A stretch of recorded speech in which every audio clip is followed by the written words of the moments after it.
And dito rin mga kalibot, may kita natin sa bungad pa lang, napakalaking tangili na puno.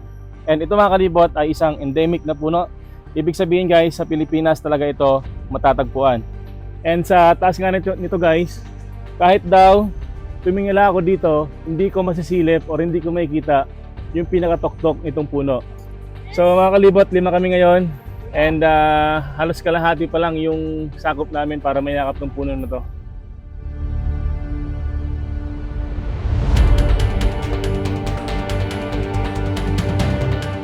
And dito nga mga kalibot, makikita natin dito sa may daanan natin ang isa na namang halaman.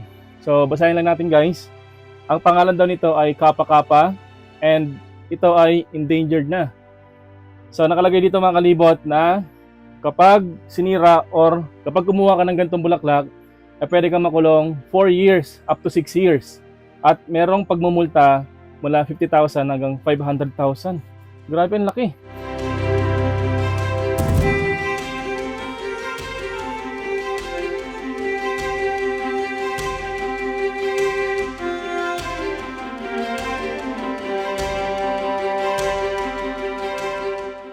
Dito na mga kalibot sa daanan natin, napansin natin yung isang puno.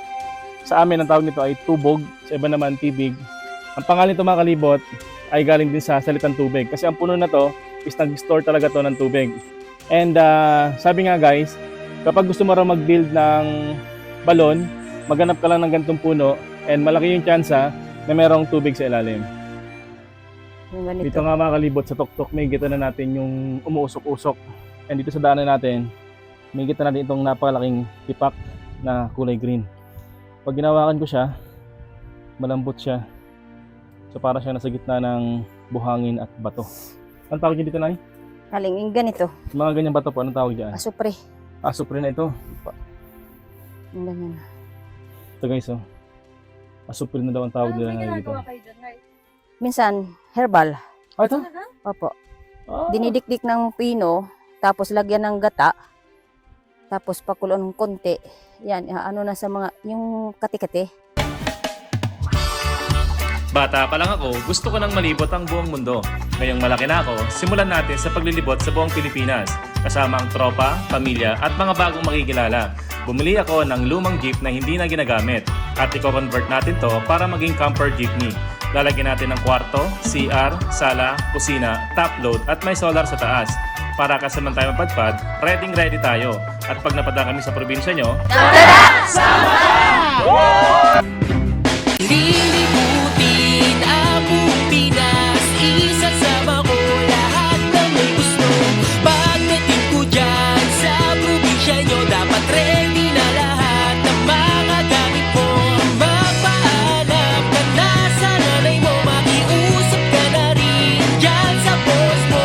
Lalo na pati sa jowa mo, kasi aalis tayo kahit saan mo gusto. Abutin man tayo sa dulo ng mundo, di ka magsisisi, pangako yan sa'yo.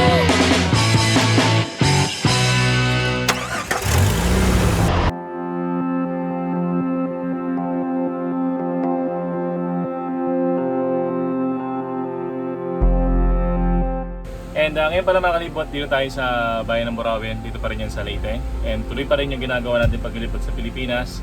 So sa ngayon more than 400 days na tayong nasa kalsada, sa jeep nakatira.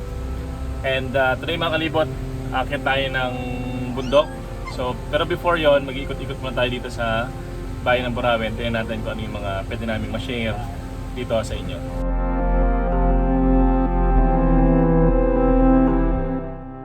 And today nga guys, bago tayo magkat sa bundok, meron tayong papupuntahan dito mga historical sites, saka tingnan natin yung palengke na rin ng lugar na to.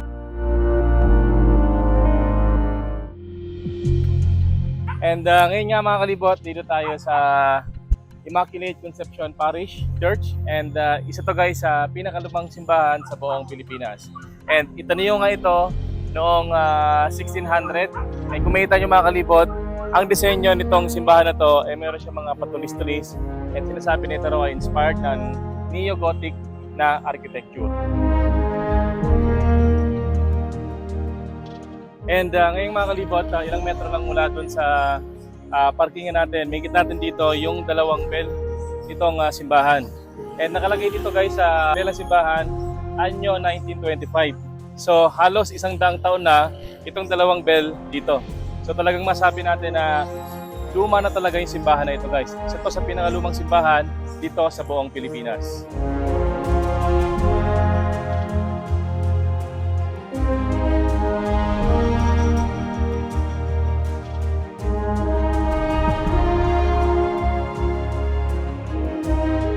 And dahil nga guys sa katandaan nitong bell na to at ng simbahan nito, naging saksi na ito ng napakaraming selebrasyon, kasalan, piyestahan, binyagan dito sa lugar sa Burawen.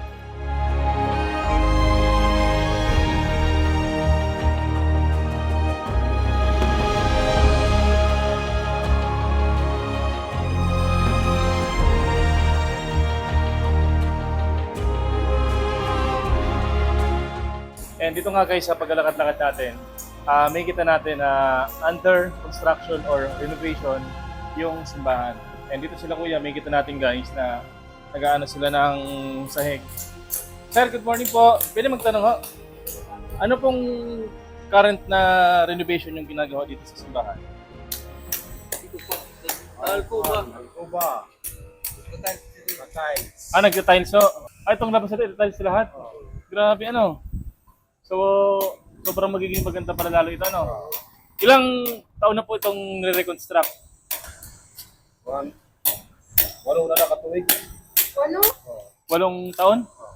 Matagal na ano. Ano po nangyari ng Yolanda? Yung mga bubong nilipad? Okay. Pero ngayon po, kahit na under reconstruction, renovation siya, meron pa ring misa na ginagawa. May idea po kayo kung mga ilang taon pa to bago matapos yung... wala. Salamat Kuya Moy at kay Kuya Arvin. Thank you.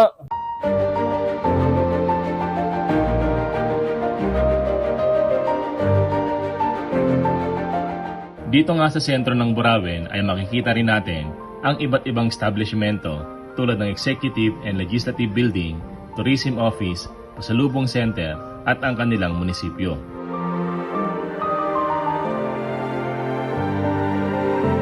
Kapansin-pansin rin dito ang naglalaki ang mga puno ng akasya na nagdadagdag lilim at presko sa lugar.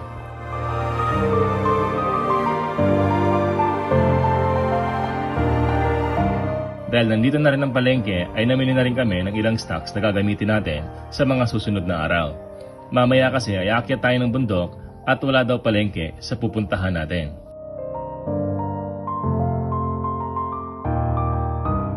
And dito naman guys, ilang metro lang yung layo sa naparkingan natin. And dito na tayo sa park nila. And dito mga kalibot, andito nga ang rebulto ni Dr. Jose Rizal. And makita natin dito, meron nakasulat na Burawen Naturally Cool. Kasi mga kalibot, ang Burawen ay tinatawag din nila or pinansagan din na Spring Capital of Leyte. And dito nga sa lugar na to guys, ramdam mo talaga na presko at malamig yung hangin dito. So ngayon mga kalibot, oras natin 10:59. So hindi namin ramdam yung init ng panahon kasi napapalibutan nga tayo ng napakaraming puno. Saka medyo mataas na ang lugar ng Burawen at malapit nito sa kabundukan.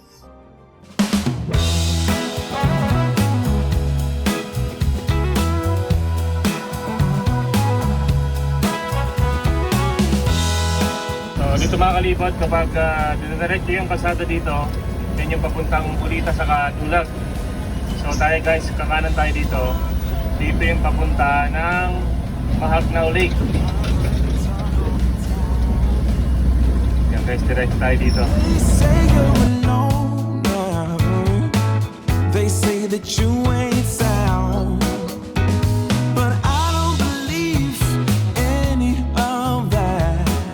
I've got a whole nother view. Yeah, I think there's a treasure waiting for someone to... And dito nga mga kalibot, sa unang tulay na madadaanan natin papunta sa Mahagnaw, andito yung dam nila. So parking tayo saglit guys, kaya tingnan natin kung ano nga bang itsura ng dam nila dito sa Burawen.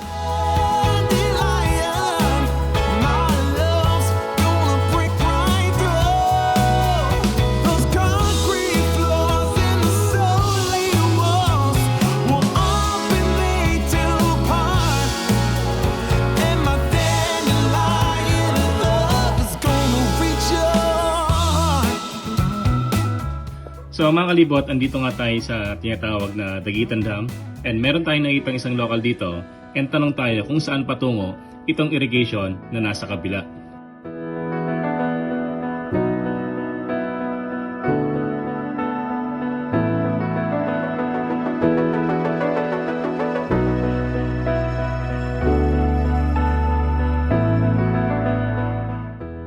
So ito mga kalibot, itong nakikita natin na irrigation sa kabila, maraming sinusuplayan to. Maraming mga palayan dito, tapos mga taniman din daw ng mga iba't ibang uri ng gulay.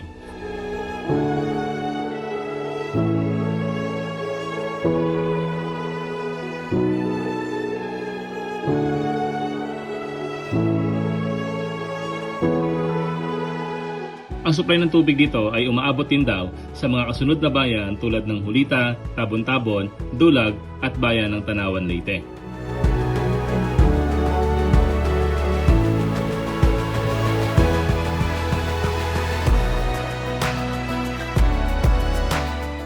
Migit nga rin natin dito ang harang sa tubig para ang supply ng tubig ay unang pupunta sa irrigation na siya naman magsusupply ng tubig sa mga kabahayan at kabuhayan sa mga barangay at mga susunod pa na bayan.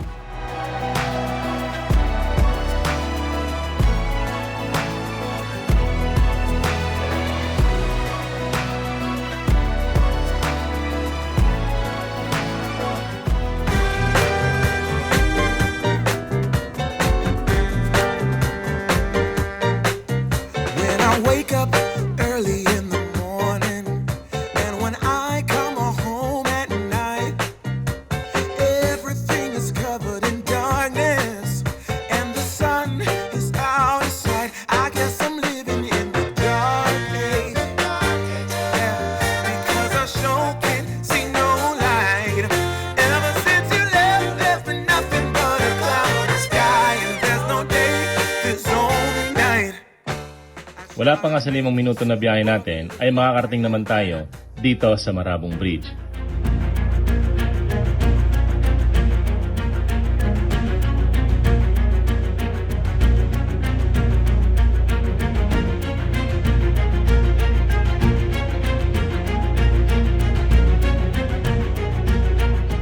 At bigla nga kaming huminto dahil hindi namin sigurado kung kakasya ba ang malalaking sasakyan katulad ng bahay jeep dahil kasalukuyang ginagawa ang tulay na ito.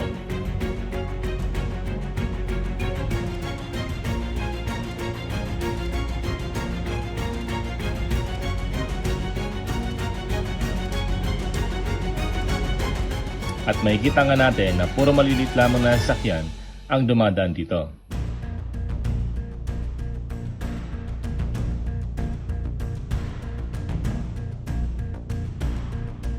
Kaya nag-decide kami na magtanong-tanong muna para sigurado. Sir, magandang hapon po. Anong pangalan niyo po? Antet po. Kaya po ba makadaan ng mga malalaking sakyan dito? Ng sakyan namin? Kaya naman po. Kaya. At ang sabi nga ng mga nakausap namin, ang tulay daw na ito ay bumagsak ng dahil sa bagyo, 2 taon na ang nakakaraan. And dito nga guys, migit na rin sa paligid natin na talagang malikabok. Ito ay ito siguro yung ginagawa nila pampal dito sa tulay na napakaiksi. And sa paligid nga guys, migit na natin yung mga naglalakihang machine para magawa yung tulay. And ito ay sabi ni tatay, pan-deliver daw to. Hindi naman ito tatawid doon. I-deliver lang doon ng mga gamit para matapos yung tulay. Sir, magandang hapon sir. Pwede po magtanong lang about the tulay? Kung anong nangyari dito anong nangyari dyan? Ito pang ginagawang tulay niya sir, kano ba kalapad to ngayon nung gagawing tulay? Yung mga tulids tayo. Tulids din, okay. Ito pong lahat na nakatambak dito para yun dito sa bagong tulay. Yes. Okay. Salamat sir. Ano pangalan niyo sir? Ricky. Ricky, salamat po. And dito nga mga kalibot, may kita natin yung mga napakaraming materyales, napakalalaking mga bakal na gagamitin nila para sa tulay. And dito rin mga semento, mga bakal. So nakita nyo mga kalibot yung dalawang crane na napakalaki dito, itong nasa harap ko, saka itong nasa kaliwa ko. Yan yung magbubuhat ng mga nakaready na dito para sa gagawin tulay.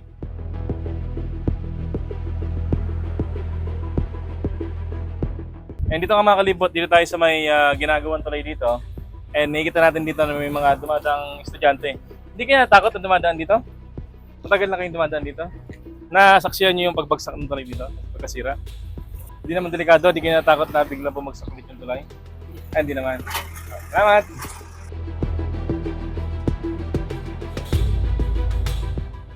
Eto nga guys, may kita nyo dito na merong puwang yung ilalim. Kasi talagang parang nag-letter V itong tulay na to nung bumagsak. Dito nga meron tayo may kita dito nakaparking na motor. So siguro di naman sila natatakot na bigla itong bumagsak kasi nga naglagay sila ng motor dito. And kung may motor dito, feeling ko guys, baka meron ding mga tumatambay dito kapag mainit yung panahon.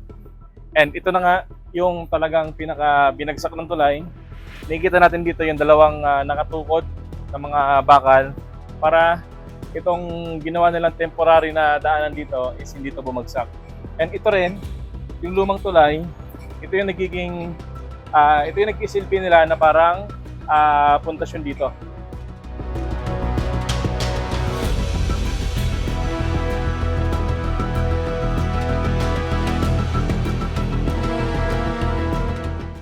At nung makita nga namin dumaan ang truck na puti na ito, ay naging kampante na kami na kayang madaanan ng bahay jeep ang ginagawang tulay.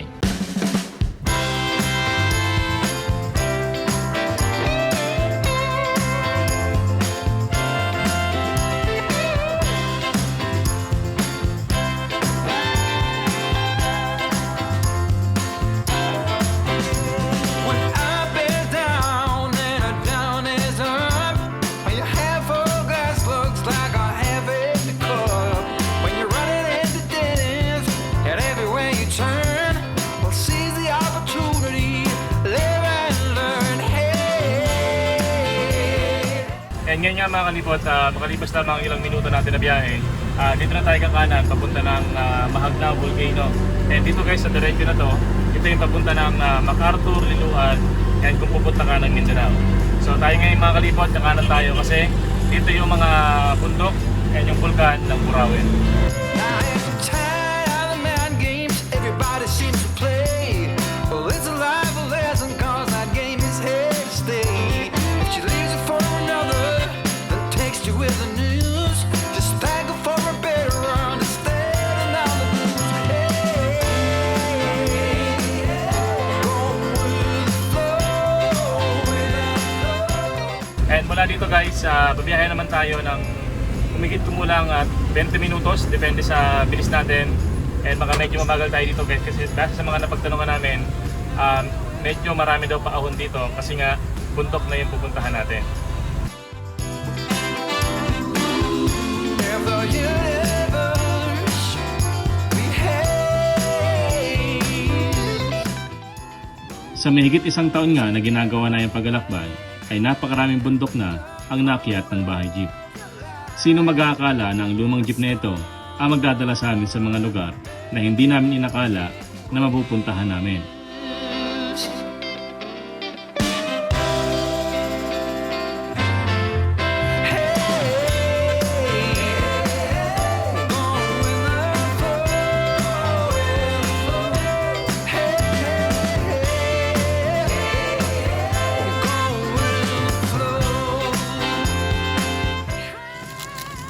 So mga kalibot, kagabi na kami sa pupuntahan namin.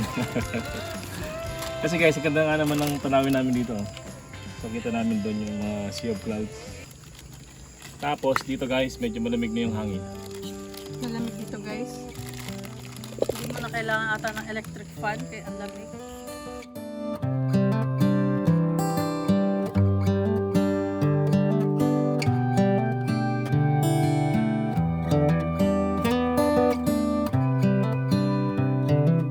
This is as good a day as any to start the rebuilding of life.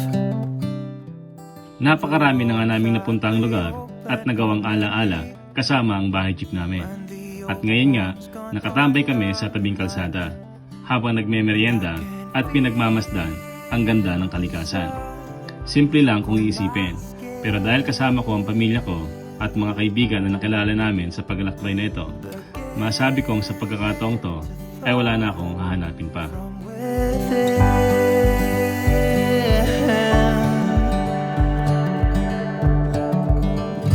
Today and not tomorrow. So kung sakali man makalibot na gabi namin sa pupuntahan namin, okay na naman. Bali, gagawin namin, mag-overnight na lang kami doon. Tapos yung ibang activity namin na dapat today, bukas na lang namin gagawin. And okay lang naman yon kasi malawak naman yung oras natin. So yung tulog natin mamaya, maghanap pa kami guys ng tutulugan namin. Nang mga parkingan pala kasi yung tulugan natin sa bahay naman. Hindi. O, game? Ready na ba? Bakit, Papa? Na na na na na. Na na na na. Hindi ko. Ang baging. Hindi ko na alam yung kanta. Kembot. Okay, twerk. Twerk. Twerk!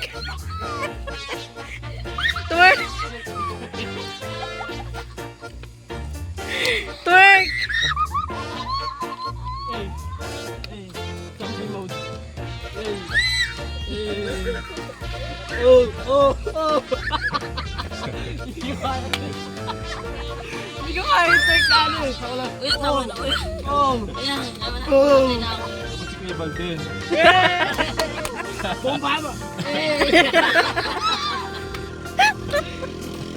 Paano ba mo may jeep?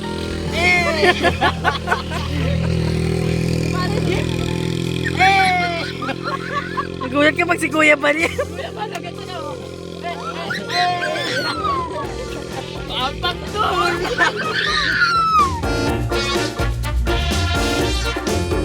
Tara na guys, tara. So mga kalibot, diretso na tayo sa pupunta natin gabi na. And baka din tayo makapagawa ng activities doon. Doon lang tayo matutulog sa kakain. And doon tayo magpapalipas ng gabi. So bukas, next day natin, adventure tayo doon. Tara!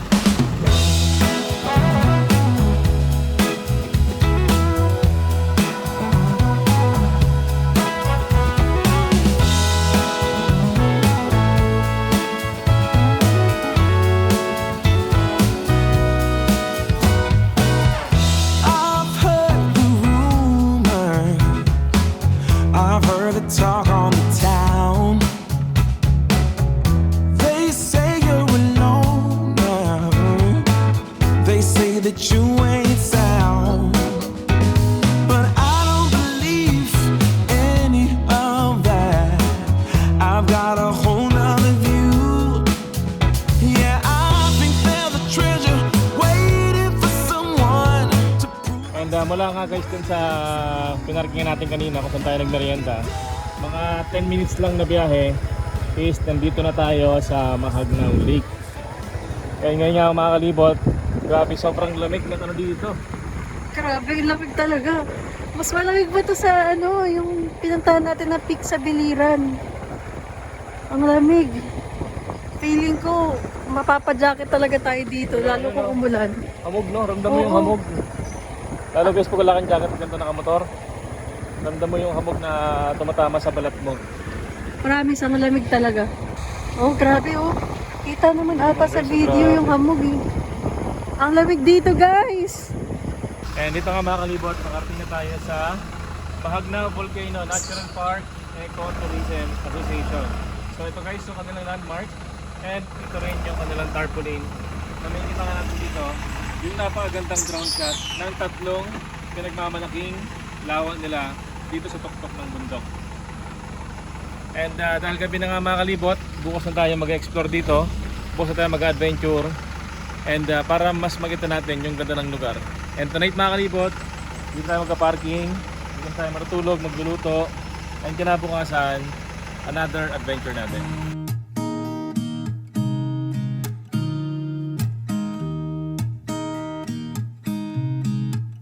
There's a new day that will come again tomorrow. There's a new day to wash away the pain. There's a new day to take away your sorrow.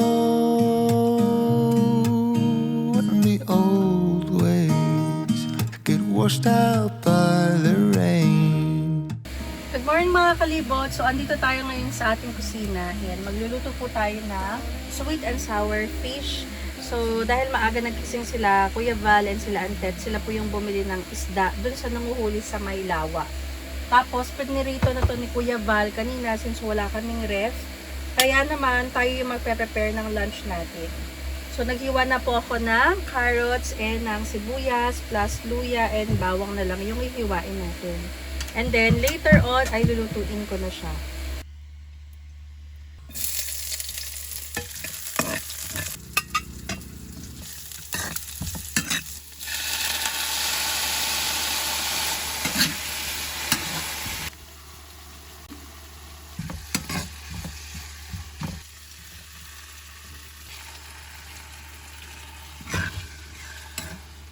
So, lagyan natin siya ng konting water. And then, we put a little bit of oyster sauce. So, English, konting oyster sauce lang guys. Kaya nilagyan ko to kanina. And then, of course, after adding our oyster sauce, ay mag-add tayo ng honey. Itong honey na to ay galing sa mga taga-Mamanwa. Then, we'll put a little bit English. Sabay, yun na yung parang magagaling yung sweetness niya. And paminta. Maraming paminta. And now, we're going to, wow, lalagyan natin ng salt. So, okay na yun. So, nagkakita nyo kanina, nagugas ako ng kamay. And let's wash our hands again. And, lagyan natin yung ibang fish para mapuluan siya. Pero, sakit lang. Nalutang sila. Kasi ang gagawin ko is, i-remove din natin siya. Tsaka, after natin siya makot, tatanggalin ko siya dito guys. O, parang ano yun, no? Cooking lesson yarn. And, sasabawan ko ulit yung ating sauce. Okay. Mas pakuloy lang natin siyang konti hanggang lumapot. And we're done.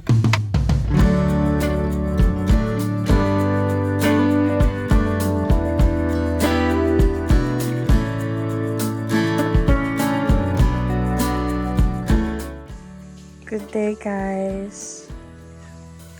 At tahimik at ang payapa ng ating parking spot. Dito po tayo sa Mahagnao Volcano Natural Park. And by the lake lang tayo nakapark. Tingnan nyo naman, grabe. Look at our spot. Alam mo yung makikita mong kalat is mga dahon lang, hindi plastic. And then ayan yung aming dining area. Wow, dining area sa tabi ng lawa. No matter what I say, it's black or white, not gray.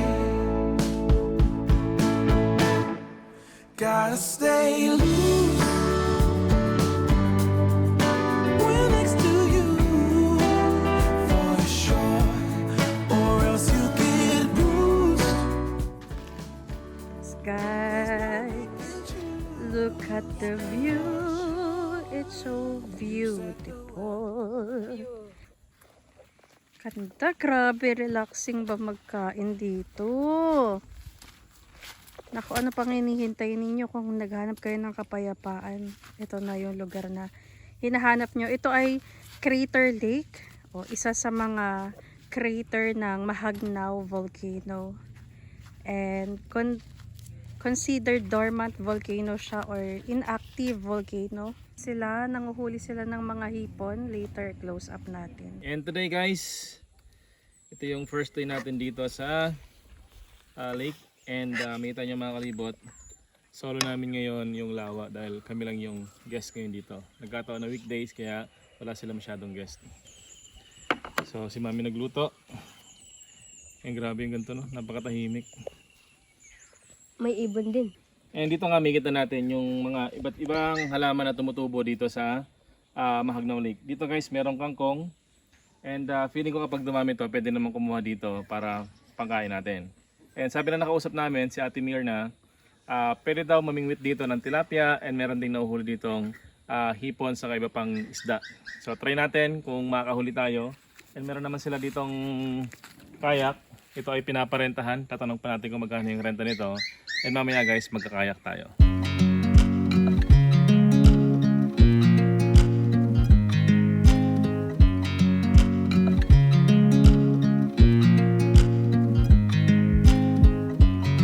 I watch you as you drive.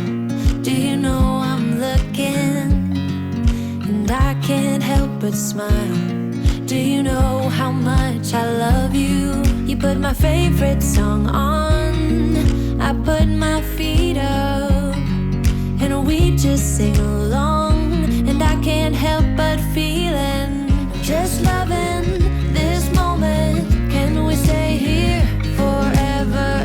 I'm loving this moment. Can we stay here together? If I could stop the Ang lawang na ito ay isa sa mga bunganga ng Mahagnao Volcano. At ang lawang ito ay may sukat na 16 na hektarya. At ayon sa pag-research namin, ito raw ay huling pumutok noon pang 1895. 129 years na ang nakakaraan. Sa ngayon, ito ay classified bilang inactive volcano. Pero kahit ganun pa man, meron pa rin daw posibilidad na ito ay maging active volcano ulit dahil sa mga active thermal activities sa paligid nito.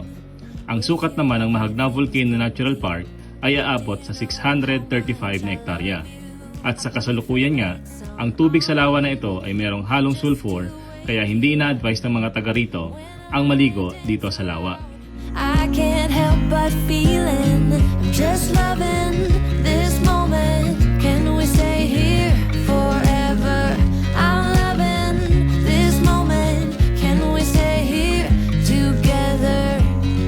If I could stop the time, don't you know that I would? 'Cause I'm just loving this moment. Can we stay here forever? Forever. Forever, forever. I'm loving this moment. Can we stay here forever? I'm loving this moment. Can we stay here forever? I'm loving this moment. Can we stay here forever? I'm loving this moment. Just loving this moment. Can we stay here forever? And today nga mga kalibot, akit tayo ng bundok and pupuntahan natin yung tinatawag nila dito na Vulcan Tray kung saan may kita natin yung umuusok na asupre. So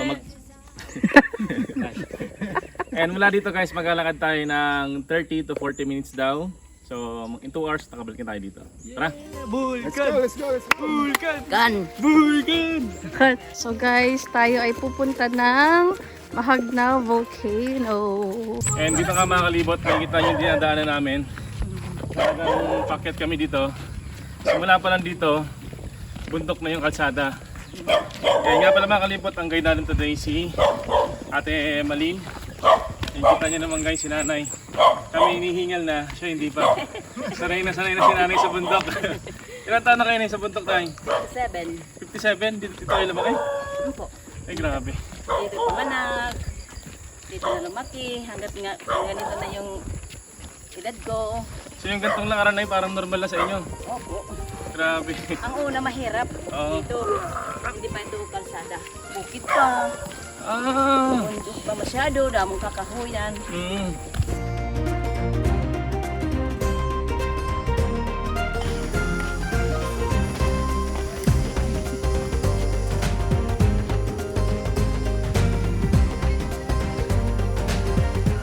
Dito naman tayo guys sa may tabing kalsada and dito makikita natin yung parang arko na nag-welcome sa atin sa pagpasok sa Mahagnao Volcano Natural Park. And dito guys makikita natin na 500 meters lang.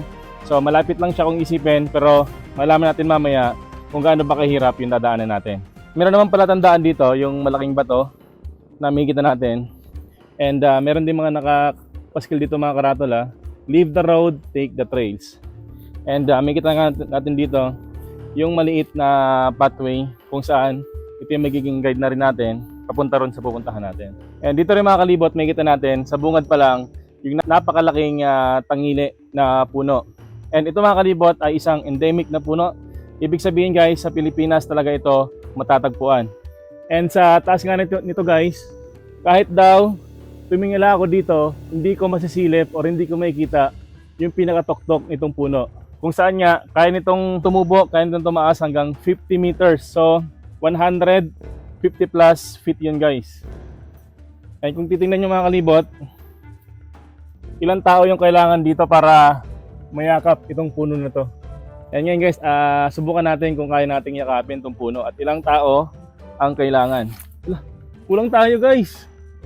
Kulang. Kalahati pa lang. So mga kalibot, 5 kami ngayon and halos kalahati pa lang yung sakop namin para mayakap ng puno na to. Ang laki, grabe. So bali mga kalibot, yung tangili na puno na to nung araw, ito yung gamit ng mga locals dito sa paggawa ng bahay nila. Pero simula nung na-educate sila ng DNR na bawal ng putol ng ganito, is hindi na nila ginagamit sa paggawa ng bahay.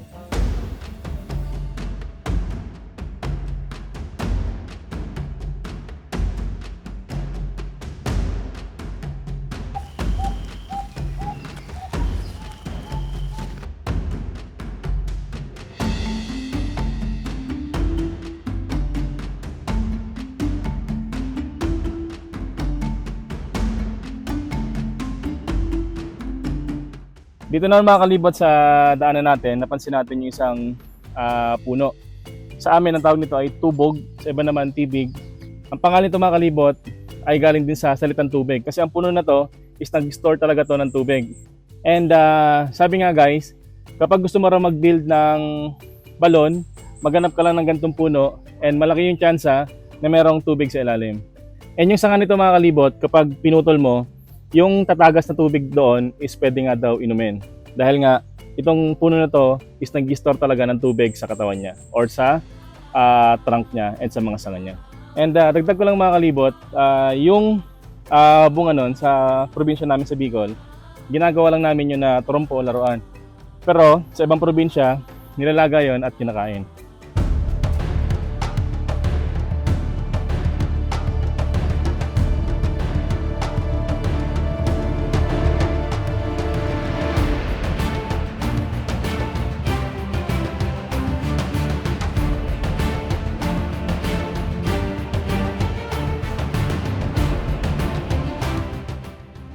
And dito nga mga kalibot sa kalagitnaan ng kabundukan, nakikita natin dito yung maliit na chapel ng kanilang patron na si Senyor San Roque. Nay, ano pong meron dito sa maliit na chapel dito sa kabundukan na ito? Nilagay dito ng DNR kasi para yung bisita, pag umakyat yung mga guest papuntang volcan, makakaano sila na yung ang pista namin dito, yung santo namin ay Senyor San Roque. Kaya linagyan dito ng bahay niya. Opo. And sa mga umakit dito mga kalibot, sa mga first time halimbawa or maliligaw ka, parang nagdisilbi rin siya dito na guide na ito yung parang landmark na tama yung dinadaanan natin papunta ron sa park, sa Volcano Natural Park. And dito nga mga kalibot, makikita natin dito sa may daanan natin ang isa na namang halaman. So basahin lang natin guys. Ang pangalan daw nito ay Kapa-Kapa and ito ay endangered na. So nakalagay dito mga kalibot na kapag sinira or kapag kumuha ka ng ganitong bulaklak, ay pwede kang makulong 4 years up to 6 years. At merong pagmumulta mula 50,000 hanggang 500,000. Grabe ang laki. And ito mga kalibot, nakikita natin dito, hindi pa to fully grown na bulaklak niya. Kasi yung nasa picture dito, is meron pa siyang malaking nakabuka. Na yung ganitong bulaklak dito, saan ba nila ginagamit ito, yung mga kumukuha? Wala sir, hindi naman niyang kinukuha. Dito sa inyo hindi siya kinukuha? Hindi, oo. Ganyan lang siya. So tingin ko mga kalibot, baka yung ganito, sa ibang lugar, baka kinukuha to para maging pag-display sa bahay, o kaya naman ini-export, binibenta sa ibang bansa. Kapag nahuli ka na meron kang ganito, pwede kang maparusahan up to 200,000 pesos. Posible kapag bumili ka, or meron nakita sa bahay mo na ganito, na naka-display, kung mahilig ka sa mga halaman, posible kang magmulta ng 200,000 pesos. Ang kapa-kapa ay isang endemic na halaman dito sa Pilipinas. Ibig sabihin, dito lang siya sa atin matatagpuan. Ito nga rin na nakalagay sa ating barya na 10 piso. May mga nagsasabi na nakakain daw ang mga berries nito at dahon nito at ito raw ay maasim. Pero wala pang formal na pag-aaral sa edibility ng halamang to.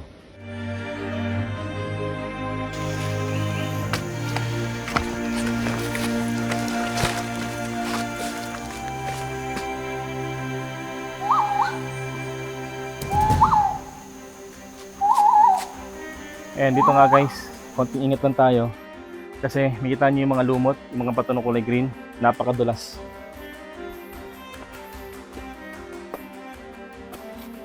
And dito nga mga kalibot, malapit na tayo sa Volcano Park. And yung dinadaanan namin ngayon guys, ito yung tuyo na sapa. So kapag malakas daw ang ulan, malakas ang agos ng tubig dito. So ito yung magiging guide natin dito guys. Susundan na natin tong sapa dito para dire-diretso tayo paakyat dun sa pupuntahan natin.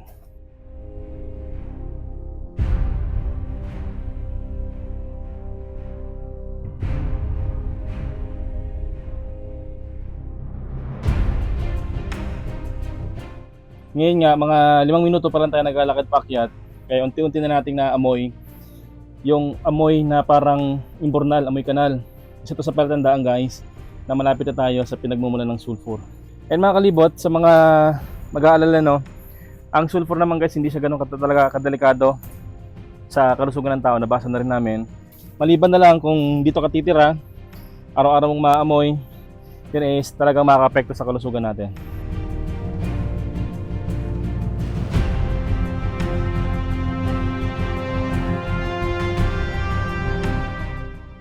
And dito nga guys, pag-akit natin, meron na natin yung napakaputing mga bato dito.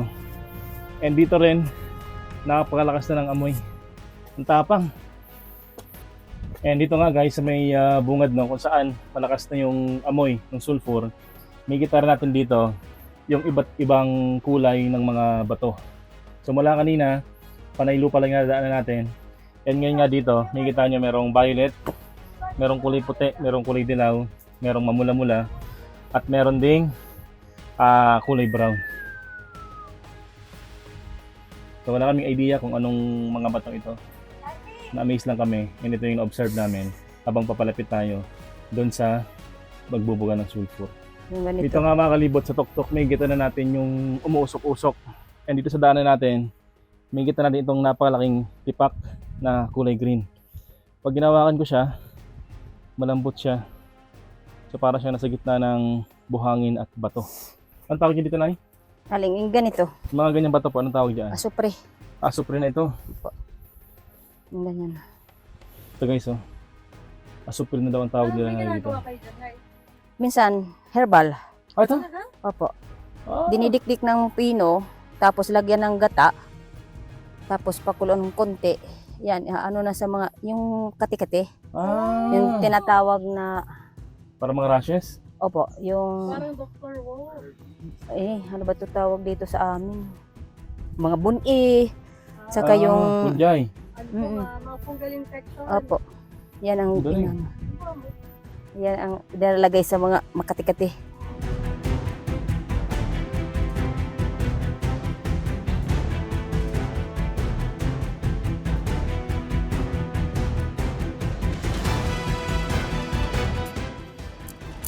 So guys, na ano, sumabit yung drone natin. Pero guys, the show must go on eh. And ngayon nga guys, dito is mas talagang delikado yung daanan natin. Kasi yung inapakan ko dito, malalambot na lupa lang to at mga buha-buhangin. So makita nyo guys kapag nalaglag ka dito, ewan ko lang kung saan ka pupulutin. Grabe oh, delikado nga no. Dahan-dahan guys. Whew!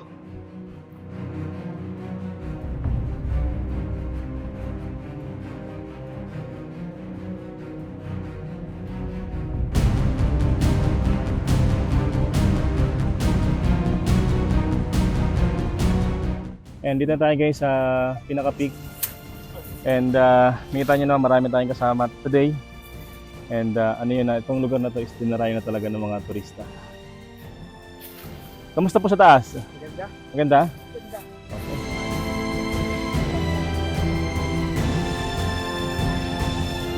Ah. Ganda.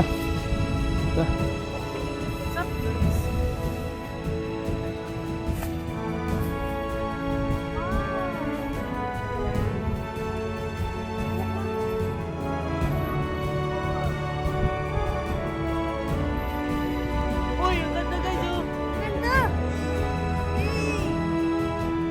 Dito na nga tayo makakalibot sa pinakatuktok nitong, hindi pala ito pinakatuktok guys. Ito lang yung sa mga pwedeng pwestuhan para may tayong napagandang overlooking dito. Sa kanan natin guys, bigyan natin dito yung lake.